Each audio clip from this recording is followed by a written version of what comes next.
मेरी गाड़ी एक बार एक्सीडेंट भी हुई थी, बट मेरे को कुछ भी नहीं हुआ था। मेरे आगे का फ्रंट बम्पर मतलब बोनट से लेके लोअर बम्पर तक सब उड़ गया था। तो गाड़ी को जब मैं 2 साल से चला रहा हूँ, मेरे 50,000 गाड़ी को चला चुका, 50,000 प्लस। तो मैंने इसमें बहुत सारे लॉन्ग रूट्स भी करे, शॉर्ट रूट्स भी करे। डेली में मैं इसमें माइलेज भी अच्छी निकाला हूँ। मैंने गाड़ी में माइलेज 8 से लेके 22 तक माइलेज देखी है। तो आप समझ लीजिए, अब इसका जो टर्बो चार्जर इंजन है, मेरे हिसाब से मेरे को तो कभी पावर में कॉम्प्रोमाइज़ फील नहीं होती है। इसका 2000 आरपीएम के बाद टर्बो एक्टिवेट होता है, 2000 आरपीएम तक एक्टिवेट नहीं होता है। तो आप जब 2000 आरपीएम के बाद इस गाड़ी को लेके जाते हो तो किक फील होती है आप। नहीं, इस प्राइस पॉइंट में आई थिंक सो मेरा बेस्ट डिसीजन था ये। इस प्राइस पॉइंट में और कोई भी कार अगर मैं जाता तो मेरे को नहीं लगता कि मैं इतना सेटिस्फाई हो पाता। इसका कंट्रोलिंग, स्टेबिलिटी वगैरह कैसा आपको फील होता है? क्या बहुत स्टेबल गाड़ी है मेरे हिसाब कॉन्फिडेंस से। फील कर पाते हैं? हाँ, एकदम एकदम। जब अपन इसको भगाते भी है तो इसका स्टीयरिंग व्हील बहुत स्टेबल रहता है, वाइब्रेशंस नहीं रहती है स्टीयरिंग में। हाँ। आप हो किसी गाड़ी में आती है, मेरे फ्रेंड्स लोगों के पास भी गाड़ी है, उसमें आ रही थी, वो अलाइनमेंट का इशू था। हेलो गाइस, आप देख रहे हैं सीरीज फॉर कार्स और सामने आप देख पा रहे हो टाटा की नेक्सॉन। फिलहाल के लिए गाड़ी पुरानी वाली है, नई वाली नहीं है। और इस गाड़ी के साथ अपन जानने वाले हैं कि टाटा की गाड़ी मेंटेनेंस में, रनिंग वाइज और ड्राइविंग वाइज 2 साल चलने के बाद 50,000 प्लस किलोमीटर गाड़ी चल चुकी है। ओवरऑल एक्सपीरियंस कैसा रहा है, अभी तक इस गाड़ी में क्या क्या चीज़ें दिक्कत आई है, नहीं आए, सारी चीज़ें आज के वीडियो में डिटेल में जानने वाले हैं। और आप इस वीडियो को देख रहे हो तो जरूर से लाइक, शेयर और सब्सक्राइब जरूर से कर देना। और लॉन्ग टर्म में क्या टाटा की गाड़ी के लिए कंसिडर करना चाहिए, नहीं करना चाहिए, वो सारी चीज़ें आज के वीडियो में आपको पता चलने वाली। भाई अपने साथ है रौनक भाई। रौनक भाई, आप कैसे हो? बढ़िया, आप बताइए भैया। मैं भी बहुत बढ़िया भाई। तो भाई वो गाड़ी है रौनक भाई की। तो रौनक भाई, जब आप गाड़ी ले रहे थे, सबसे पहले यहाँ से स्टार्ट करते हैं, जब आप गाड़ी ले रहे थे क्या क्या मार्केट में आपने ऑप्शंस देखे, और उस टाइम के 2023 की बात करें तो आपको क्या क्या सेगमेंट में समझ आ रही थी? उस टाइम पे जब मैं गाड़ी ले रहा था तब कॉम्पैक्ट एसयूवीज में बहुत सारी गाड़ियाँ आ रही थी। इस बजट में मेरे पास ब्रेजा थी, वेन्यू थी, फिर ब्रेजा कई अर्बन क्रूजर आती है टोयोटा की, वो भी थी, और नेक्सॉन भी थी। तो मैंने सारे ऑप्शंस देखे थे। बट वो सारी गाड़ियों में से ये गाड़ी लुक्स में बहुत ज़्यादा बल्की भी थी, प्लस टाटा की रिलायबल ब्रांड होने के कारण मैंने टाटा की तरफ जाना मैं प्रेफर किया था। ओके, जैसे कि आपने बताया टाटा के और प्रेफर किए, तो आप सबसे पहले बजट क्या बना के चल रहे थे उस टाइम पे? मेरा उस टाइम का बजट था 12 लाख रुपए तक का बजट। 12 लाख रुपए तक का बजट लेके चल रहे थे। कहीं ऐसा नहीं लगा कि क्रेटा, सेल्टॉस वगैरह में जाना चाहिए आपको? मैं गया था क्रेटा में, बट क्रेटा में तब उस टाइम पे 6 महीने की वेटिंग पीरियड भी था, प्लस क्रेटा का बजट पुश हो जाता मेरा 16 लाख तक, क्योंकि उसका वेरिएंट जो लेने लायक था that was around 16.5 lakhs। Okay, तो आपने नेक्सॉन का कौन सा वेरिएंट लिया? मैंने नेक्सॉन का सेकंड टॉप वेरिएंट लिया, एक्जेड प्लस। एक्जेड प्लस, तो मतलब क्रेटा में हायर वेरिएंट्स में जाना पड़ता है, तो और आपका उतना बजट था नहीं। तो भाई जैसे सब कॉम्पैक्ट एसयूवी में आप लेके आए टाटा नेक्सॉन, आपने बताया टाटा की रिलायबिलिटी वगैरह, आपने इस गाड़ी को 50,000 किलोमीटर चलाया। तो ओवर द टाइम पीरियड के हिसाब से अब तक गाड़ी का परफॉर्मेंस वाइज, माइलेज वाइज और कैसा रहा है? तो गाड़ी को जब मैं 2 साल से चला रहा हूँ, मेरे 50,000 गाड़ी को चला चुका, 50,000 प्लस। तो मैंने इसमें बहुत सारे लॉन्ग रूट्स भी करे, शॉर्ट रूट्स भी करे। मैंने इसमें डेली कम्यूट भी मेरी यही गाड़ी है, प्लस अगर मैं लॉन्गर पीरियड, लॉन्गर राइड्स पे जाता हूँ तो भी यही गाड़ी है। जैसे मेरा उड़ीसा आना जाना बहुत फ्रिक्वेंटली रहता है, 500, 600, 700 किलोमीटर्स मैं इसमें करता रहता हूँ। तो उस हिसाब से कंफर्ट वाइज ये गाड़ी बहुत अच्छी है। माइलेज वाइज भी ये गाड़ी अपनी सेगमेंट के हिसाब से बहुत बेटर कर रही है, जिस हिसाब से मुझे लगा। प्लस पर माइलेज वाइज थोड़ा कॉम्प्रोमाइज हमें करना पड़ता है, बिकॉज हैवी स्टील है, टाटा की गाड़ी है, तो जितना हैवीनेस आता है उतना माइलेज थोड़ी कम हो जाती है। दैट्स वाई माइलेज में थोड़ा कॉम्प्रोमाइज है, बट वो कॉम्प्रोमाइज आई थिंक सो ये अपनी सेफ्टी के साथ उतना वो बैलेंस कर लेती है एकदम। आपका ड्राइविंग स्टाइल कैसा है? भारी पंजा है कि आप थोड़ा सा मूड के हिसाब से चलाते हैं गाड़ी, कि वो मतलब रहता है भगाते? नहीं, रास्ते के हिसाब से चलाता हूँ मैं। जैसे खाली रास्ता मिला तो अपन गाड़ी को, मैंने ये गाड़ी को बहुत स्पीड में भी लेके गया हूँ मैं। डेली में मैं इसमें माइलेज भी अच्छी निकाला हूँ। मैंने गाड़ी में माइलेज 8 से लेके 22 तक माइलेज देखी है, तो आप समझ लीजिए। अब 8 से लेके 22 तक का माइलेज आप बता रहे हो गाड़ी में, तो मतलब इस गाड़ी को ऑलराउंडर मान सकते हैं, सिटी में भी, हाईवे में भी, थोड़ा बहुत ऑफ रोड भी एकदम। तो भाई जैसे कि आपने गाड़ी लिया, तो फैमिली के हिसाब से कैसी रही? आपकी फैमिली कैसी है? 5 जन है कि ज़्यादा है कि कैसे हैं? नहीं, मेरे फैमिली में 4 जन है, मैं, मेरा छोटा भाई, मम्मी पापा, तो उनके लिए तो कंफर्टेबल है। बाकी कभी कोई गेस्ट आ गया तो उनको ले जाने आने के लिए भी इट्स सफिशिएंट। जैसे कि आप मैं देख पा रहा हूँ आपका हाइट अच्छा खासा है, और 6 फीट के आसपास है आपका हाइट। तो इसका जो रियर कंफर्ट है, मैं भी बैठा हूँ, मेरे को एक्सपीरियंस ठीक लगा, और आप थोड़ा सा हेल्दी भी हो, तो रियर कंफर्ट कैसा मिल पाता है आपको इस गाड़ी में ओवरऑल? रियर कंफर्ट अच्छा है, बट अगर आगे कोई लंबा आदमी बैठ जाए तो पीछे वाली स्पेस थोड़ी कॉम्प्रोमाइज हो जाती है। बट वो सारे हैचबैक्स का वैसे, एसयूवी का वैसे ही रहता है। वैसे ही रहता है। कॉम्पैक्ट एसयूवी आप लेंगे तो रियर में ज़्यादा आप एक्सपेक्ट नहीं कर सकते, और जो कि एक्स्ट्राऑर्डिनरली हाइट रहती है जिनकी, वो तो रियर सीट्स में जाने का वो एक्सपेक्ट ही नहीं कर सकते हैं। बात तो सही है। आपने बताया वीडियो के स्टार्टिंग में रिलायबिलिटी के लिए ज़्यादातर लोग इस प्राइस पॉइंट के साथ अगर रिलायबिलिटी वगैरह चाहिए तो उन लोग मारुति मारुति जाते हैं, टोयोटा जाते हैं। टोयोटा का अभी अभी छोटी गाड़ी में आया, लेकिन ज़्यादातर जो है इस रिलायबिलिटी को लेके मारुति में जाते हैं, टोयोटा में जाते हैं। आपका ऐसा कुछ कंसर्न नहीं रहा कि मैं गाड़ी ले रहा हूँ 12 लाख के बजट में, तो मारुति में जाऊँ कि और कोई अदर ब्रांड में जाऊँ? टाटा ही क्यों? मैं मारुति में जाना चाहता था, बट मारुति की तब safety wise I think Tata is much better than Maruti. Safety wise में टाटा मारुति के आगे है, पर मारुति माइलेज में वो निकाल देती है अपना जो उनका कॉम्प्रोमाइज उनको करना होता है, बट वही वो सेफ्टी कॉम्प्रोमाइज करके जब माइलेज देती है, तो मेरा मेन पॉइंट था कि I wanted safety over mileage, तो दैट्स वाई कि मैं सेफ्टी ओवर माइलेज के लिए टाटा की तरफ गया। ओके, आप सेफ्टी भी मिल गया, माइलेज भी मिल गया।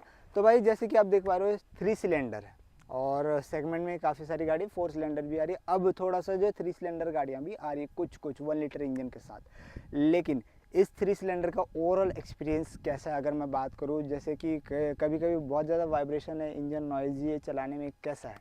नहीं, ये टर्बो चार्ज इंजन है, तो इसका जो टर्बो चार्ज इंजन है मेरे हिसाब से, मेरे को तो कभी पावर में कॉम्प्रोमाइज़ फील नहीं होती है।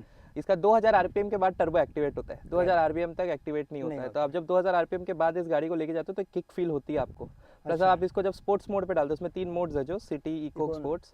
तो जब स्पोर्ट्स मोड पे जाती है गाड़ी, तब ये गाड़ी की पावर बहुत अलग हो जाती है। इको मोड पे कोई अगर चला रहा है तो वो समझ ही नहीं पाएगा कि स्पोर्ट्स मोड में वो क्या एक्सपीरियंस कर रहा है। तो स्पोर्ट्स मोड में गाड़ी की माइलेज उतर जाती है 10 के आसपास, और ये ऐसे भागती है कि आप समझो मत। तो शहर में उसको चलाना तो it's not a good idea I think so, but इस गाड़ी में पावर के हिसाब से मेरे को कोई कॉम्प्रोमाइज़ नहीं। वाइब्रेशंस भी बहुत लिमिटेड है, कोई ऐसे ओवर वाइब्रेशंस नहीं है कि आपको केबिन में वाइब्रेशन की नॉइस आएगी, ऐसा कुछ नहीं है। बहुत स्मूथ गाड़ी है, और आज तक तो मेरे को कोई प्रॉब्लम आई नहीं इसमें रिलायबिलिटी के इशू में। बस हाँ, थोड़ी बैटरी का इसका इशू रहता है, बिकॉज बहुत बड़ी गाड़ी है, बहुत सारे सेंसर्स है, तो इसकी बैटरी जो है जल्दी कॉम्प्रोमाइज़ हो जाती है। ओके, बैटरी का थोड़ा बहुत इशू है। टेक्निकली अभी तक कितना साउंड लगा और कितना थोड़ा चैलेंजेस आया, कि कुछ टेक्निकल ग्लिच वगैरह आया है गाड़ी में अभी तक इस 2 साल के पीरियड में बात करें तो, अगर कुछ आया है तो आपको? नहीं, टेक्निकली ग्लिच तो मेरे को नहीं आया था, बट कभी कभी इसका की नॉब काम नहीं करता है। अब वो हो सकता है कि रेडियो फ्रीक्वेंसी की वजह से हो, अच्छा, बट वो अगर पास जाके काम करे तो वो काम फाइन कर जाता है। बट वही मेरे को आया टेक्निकल ग्लिच, तो उसके अलावा तो कुछ नहीं, ऐसे मेजर कुछ नहीं। मेजर कुछ नहीं। तो भाई जैसे इस सर्विस की अगर बात करें, गाड़ी कितना सर्विस अभी तक हो चुका है, और पर सर्विस क्या कॉस्ट ओवरऑल रहा है गाड़ी का? मेरी गाड़ी में अभी तक 6 सर्विस हो चुकी है, और इसका साल भर का एक AMC बनता है। अच्छा, दैट मीन्स आप साल भर में 3 सर्विस करवा सकते हो, 2 general service, 1 oil change service.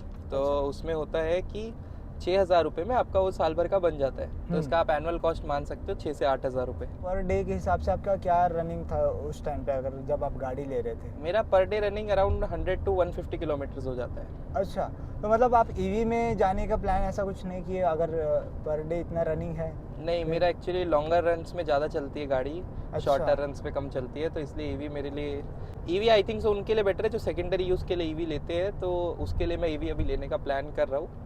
Mostly देखते हैं कब तक होता है वो, बट एक पेट्रोल कार तो मुझे चाहिए ही थी मेरी फैमिलीज़ के लिए जब हम लॉन्गर रूट्स पे जाए।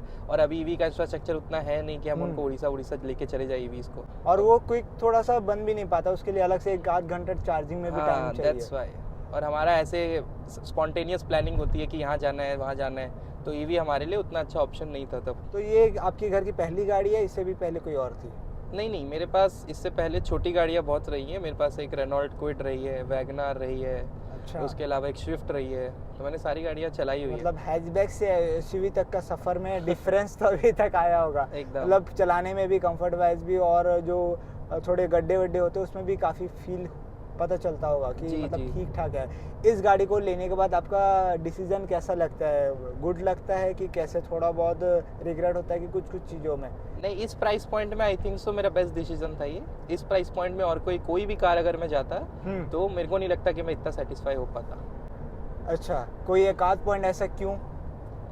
क्योंकि आई थिंक सो अगर मैं अपने बजट को पुश करता तो बहुत अच्छी गाड़ियाँ भी आ जाती, Right. बट इस बजट में आती ब्रेजा, हाँ। इस बजट में आती अर्बन क्रूजर, इस बजट में आती अल्ट्रॉज आती टाटा की, या फिर कोई और गाड़ी जैसे वेन्यू आ जाती। हाँ। बट वो जो गाड़ियाँ उनका जो रोड प्रेजेंस है और इस गाड़ी का जो रोड प्रेजेंस है उसमें बहुत ज़मीन आसमान का फ़र्क है, मेरे को ऐसा लगता है। पर्सनली मैं वेन्यू को चलते हुए देखता हूँ तो इट लुक्स लाइक कि एक छोटी गाड़ी जा रही है, बट हम नेक्सॉन को देखते हैं तो हमें लगता है कि एक कॉम्पैक्ट एसयूवी नहीं, एक एसयूवी ही जा रही है। ओके। तो भाई जैसे कि आपने बताया कि कुछ वीडियो को कुछ टाइम पहले और आपने बताया कि गाड़ी को थोड़ा हायर स्पीड में भी आपने चलाया है। हाँ। हायर स्पीड में इसका कंट्रोलिंग स्टेबिलिटी वगैरह कैसा आपको फील होता है? क्या बहुत स्टेबल गाड़ी है मेरे हिसाब कॉन्फिडेंस से। फील कर पाते हैं? हाँ, एकदम एकदम। जब अपन इसको भगाते भी है तो इसका स्टीयरिंग व्हील बहुत स्टेबल रहता है, वाइब्रेशंस नहीं रहती है स्टीयरिंग में। हाँ। आप हो किसी किसी गाड़ी में आती है, मेरे फ्रेंड्स लोगों के पास भी गाड़ी है, उसमें आ रही थी, वो अलाइनमेंट का इशू था, उन्होंने हाँ। अलाइनमेंट नहीं कराई थी गाड़ी की, दैट्स व्हाई उनके व्हील्स 120 के बाद वाइब्रेट हो रहे थे 120 के ऊपर। बट मेरी गाड़ी मैंने तो 150 160 भी पुश किए जब खाली रोड रहते सेफ्टी के साथ, अच्छा। तब नहीं होता है उसमें कुछ भी, बहुत स्टेबल रहती है गाड़ी और बहुत कॉन्फिडेंट फील होता है कि आप चला सकते हो उस गाड़ी को और आगे भी। तो भाई जैसे कि आप देख पा रहे हो अभी मैं चला रहा हूँ टाटा की नेक्सॉन और मैं भी देख पा रहा हूँ 50,000 किलोमीटर चलने के बाद, फिलहाल मैं यहाँ से यूटर्न लेता हूँ, 50,000 किलोमीटर चलने के बाद गाड़ी तो मेरे को ऐसा कोई भी दिक्कत नहीं लग रहा है और शिफ्टिंग वगैरह में भी कोई भी ऐसे मेजर चेंजेस नहीं आया। प्रॉपर गाड़ी स्टीयरिंग टर्न ले रही है, प्रॉपर उसके पोजीशन में ऑटोमेटिक आ भी रही है और शिफ्टिंग में भी देख पा रहे हैं कोई भी ऐसा दिक्कत नहीं लग रहा है मेरे को, एक हाथ से शिफ्टिंग हो रही है। तो कहीं ना कहीं ये सारी चीज़ें मेरे को टाटा की अब बेटर लग रही है। भाई जैसे कि टाटा का सर्विस को लेके लोगों का बहुत थोड़ा कंसर्न रहता है कि सर्विस वगैरह उनको अच्छे से नहीं मिल पा रहा है, सर्विस टीम जो अच्छे से कोऑर्डिनेट नहीं कर पा रही, जो प्रॉब्लम्स है वो सॉल्यूशन नहीं हो पा रहा है। आप क्या फील कर पाए? आपको हालांकि वैसे चैलेंजेस तो नहीं आ रहे होंगे, लेकिन आप क्या फील कर पाए, आप जो जितना भी सर्विस करवाया अभी तक इस गाड़ी का? मेरे हिसाब से टाटा का कस्टमर बेस बहुत बढ़ चुका है, इस वजह से ना जहाँ पे शोरूम्स बहुत कम रहते हैं ना, वहाँ पे वो कस्टमर्स को अच्छी सर्विस नहीं दे पाते हैं। राइट। बट हमारे जहाँ पे मैं रहता हूँ रायपुर में, वहाँ 3 शोरूम हो गए अब टाटा के, तो ये लोग हमें सर्विस अच्छी प्रोवाइड कर पाते हैं, टाइमली भी हो जाती है। मैं तो नया रायपुर में रहता हूँ, मतलब मैं 30 किलोमीटर बाहर रहता हूँ शहर से, तो मैं अपनी गाड़ी छोड़ भी नहीं पाता। हाँ। तो मैं उनको पहले से बता देता हूँ कि मैं सुबह छोड़ूंगा आपसे, शाम को गाड़ी लेके जाऊँगा, आप मेरा काम कंप्लीट कर देंगे, तो दे मेक श्योर कि मुझे शाम तक गाड़ी मिल जाए। तो I am very satisfied with Tata service. और मेरी गाड़ी में बहुत सारे क्लेम्स भी हुए हैं, एक्सीडेंटल क्लेम्स भी हुए। मेरी गाड़ी एक बार एक्सीडेंट भी हुई थी, बट मेरे को कुछ भी नहीं हुआ था। मेरे आगे का फ्रंट बम्पर मतलब बोनट से लेके लोअर बम्पर तक सब उड़ गया था। अच्छा, बट इतना अच्छा खासा एक्सीडेंट हुआ था? बट मैं बिल्कुल भी फिट एंड फाइन था, मुझे कुछ भी नहीं हुआ था। तो उसके क्लेम में भी उन्होंने 3 दिन में मेरे को क्लेम करके दे दिया था गाड़ी को, फिट एंड फाइन हो गई थी गाड़ी। तो मैं तो बहुत सेटिस्फाइड हूँ टाटा की सर्विस से। फाइल चार्ज कुछ लिए होंगे आपसे? हाँ, वो तो जो उनका इंश्योरेंस का फाइलिंग चार्ज होता है 1000 रुपीज़, वो लिए थे मेरे से। बाकी उसके अलावा आपने कुछ नहीं दिया गाड़ी को? नहीं। तो मतलब अच्छा, कितना फिर भी अगर उनको बिल आपके पास होगा तो कितना? अराउंड 50,000 का उसमें कॉस्टिंग था। अच्छा खासा ठुका था मतलब। तो भाई मतलब एक्सीडेंट अगर आप थोड़ा सा बताना चाहो कैमरे में, तो क्या हुआ था एक्चुअली, अगर बताना चाहो तो आप? मैं स्ट्रेट जा रहा था गाड़ी में, एक बीच में डिवाइडर में एक टर्निंग था, यू टर्न, तो वहाँ से एक बंदा ले रहा था टर्न, बट वो रॉन्ग साइड की तरफ आ रहा था, तो दैट्स वाई वो यू टर्न जब ले रहा था तो रॉन्ग साइड की तरफ आ रहा था, तो मेरी गाड़ी में उसका लेफ्ट साइड का डोर पैनल और मेरा आगे का फ्रंट बम्पर कोलाइड हो गया था। रॉन्ग साइड का ही मसला एकदम ज़्यादा आजकल बढ़ गया एक्सीडेंटल में। और आप लोग भी गैस देख रहे हो तो मैं रॉन्ग साइड बिल्कुल भी रिकमेंड नहीं करूँगा। रॉन्ग साइड आप लोग जा रहे हो तो आज से अभी से ही बंद करो, क्योंकि कुछ टाइम पहले रॉन्ग साइड की वजह से बहुत बड़ा हादसा हुआ है मेरे साथ भी। मैं वो फिलहाल कहीं भी बताया नहीं हूँ, अगर फोटो वोटो में दिख गया तो बात अलग है, लेकिन रॉन्ग साइड की वजह से, दूसरों की वजह से ही कहीं ना कहीं बड़ा चीज़ें होती है। क्यों भाई का भी एक्सपीरियंस ओवरऑल ऐसा कुछ रहा है। और जैसे कि आपने बताया टाटा का ओवरऑल आपको ऐसे कहीं भी दिक्कत नहीं है, कुछ जगह में आ सकता है। अभी तक का आपका एक्सपीरियंस ऐसा कुछ रहा, और मैं फिलहाल कुछ 1-1.5-2 किलोमीटर से गाड़ी चला रहा हूँ, मेरे को ऐसा कोई दिक्कत नहीं है। कूलिंग पावर कैसा है भाई गाड़ी का? थोड़ा सा सुना कि कुछ गाड़ी में, टाटा की गाड़ी में एसी कूल उतना प्रॉपर तरीके से नहीं करता है। नहीं, मेरे को तो एसी से बहुत ज़्यादा सेटिस्फाइड हूँ। आपको तो बल्कि बढ़ाना पड़ जाएगा, आप आधा 1 घंटा गाड़ी में उसी टेम्परेचर क्लाइमेट कंट्रोल में रह जाइए, तो आपको एसी का टेम्परेचर बढ़ाना पड़ जाएगा, वो इतना ज़्यादा कूल कर देता है। कूलिंग पावर भी ऐसा कोई दिक्कत नहीं लगा। लॉन्ग टर्म में क्या सजेस्ट करना चाहोगे अगर कोई टाटा की गाड़ी के लिए देख रहा है या कुछ ऐसे प्लान बना रहा है कि अपार्ट फ्रॉम अदर ब्रांड अगर टाटा की गाड़ी लेना चाह रहे हैं, तो क्या सजेस्ट करना चाहोगे उनको आप? मेरे हिसाब से तो डेफिनेटली गो फॉर टाटा के लिए तो बहुत अच्छा है। बस यही है कि अगर आपको कांस्टेंट माइलेज ज़्यादा चाहिए तो टाटा आपके लिए नहीं है। पर अगर आपको माइलेज निकालनी आती है तो टाटा आपके साथ आप बहुत सेटिस्फाइड रहेंगे, क्योंकि ड्राइविंग एक्सपीरियंस और ड्राइविंग स्टाइल पे भी माइलेज बहुत ज़्यादा डिपेंड करती है।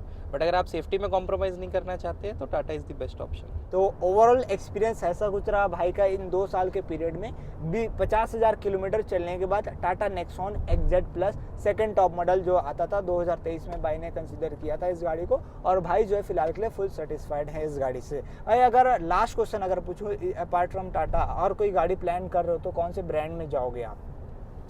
मैं अभी भी एक और गाड़ी लेने का प्लान कर रहा था, छोटी गाड़ी मेरे को घर के लिए चाहिए थी। अच्छा तो फिर से मैं I am going back to Tata Tiago अच्छा। क्योंकि मेरे हिसाब से तो उससे अच्छी ब्रांड मेरे को तो कोई लगती नहीं है। मैंने मारुति में भी देखी कार्स, बट उनकी सिलेरियो आती है उस प्राइस पॉइंट में, उनकी छोटी गाड़ीज़ में। बट जो टियागो है वो उसका फिर से वही बात कि उसकी जो रोड प्रेजेंस है वो आई थिंक उन गाड़ियों से बहुत बेटर है, ऑल्टो वगैरह से। तो और अगर मैं हायर सेगमेंट में भी जाना चाहूँ, इनकी मेरे को सफारी बहुत पसंद है, तो आई होप जल्दी हम एक सफारी भी खरीदेंगे। वो तो है।